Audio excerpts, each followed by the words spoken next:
ഈ മട്ടണി ഭാഗത്തേക്ക് വന്നപ്പോഴാണ് കുറച്ച് കുട്ടികൾ ഒരു കച്ചവടവുമായിട്ട് നിൽക്കുന്നത് കണ്ടത്. ഒരുപാട് സാധനങ്ങൾ ഇവിടെ ഉണ്ട്.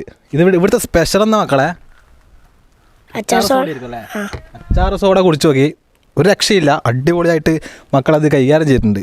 ഇതൊക്കെ ആരാ വാങ്ങി തന്നത് വിൽക്കാൻ വേണ്ടിയിട്ട്? ഉപ്പ. അതെ, നിങ്ങളൊക്കെ ഇവിടെ ഇല്ലവരാ? അമ്മയുടെ വീടാണോ ഇത്?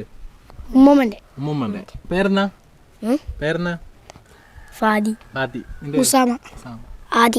മോളെ പേരെന്നാ?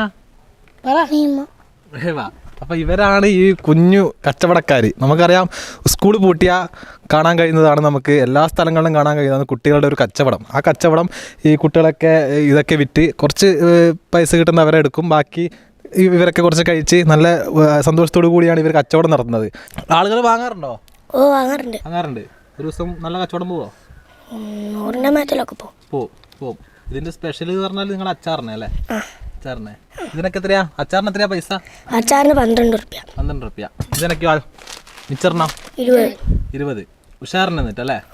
അല്ലേ? എന്നിട്ട് ഇവിടുത്തെ ആൾക്കാരാണോ വരണത്, അല്ലെങ്കിൽ ഇതിലേക്ക് കൂടി പോകുന്ന ആൾക്കാരെ വരും അല്ലേ? മട്ടണി വഴിയോരത്ത് കുട്ടിക്കൂട്ടം നടത്തുന്ന ഈ കൊച്ചുകടയിൽ സോഡ, മിഠായികൾ, അച്ചാർ, മിക്സർ തുടങ്ങിയ സാധനങ്ങളാണ് വിൽപ്പനയ്ക്ക് ഒരുക്കിയിട്ടുള്ളത്. ഇവിടെ എത്തുന്നവർക്കായി കുട്ടികൾ തന്നെ തയ്യാറാക്കി നൽകുന്ന അച്ചാർ സോഡയാണ് പ്രധാന ആകർഷണവും. വേനൽ ചൂടിൽ പാതയോരത്ത് വിശ്രമിക്കാനിറങ്ങുന്ന യാത്രികരും വഴിയാത്രക്കാരുമാണ് ഈ കൊച്ചുകടയിലെ പ്രധാന ഉപഭോക്താക്കൾ.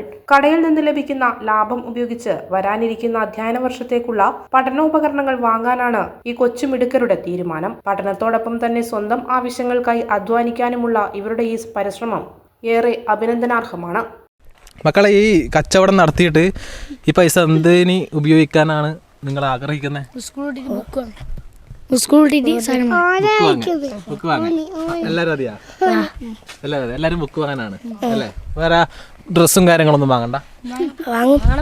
വാങ്ങണം അല്ലേ? എല്ലാം വാങ്ങണം. കുറെ ആഗ്രഹങ്ങൾ ഇത് വിറ്റിട്ട് നിങ്ങൾക്ക് നേടണം ഉണ്ടല്ലേ? സോഡയൊക്കെ കൊണ്ടിട്ട് വീട്ടിൽ വെക്കോ? അതെ അല്ലേ? എന്തായാലും കുട്ടികളുടെ ഏറ്റവും വലിയ ആഗ്രഹമാണ് ഇതൊക്കെ വിറ്റ് കിട്ടുന്ന ഇതിലുകൊണ്ട് പുസ്തകങ്ങൾ വാങ്ങണം.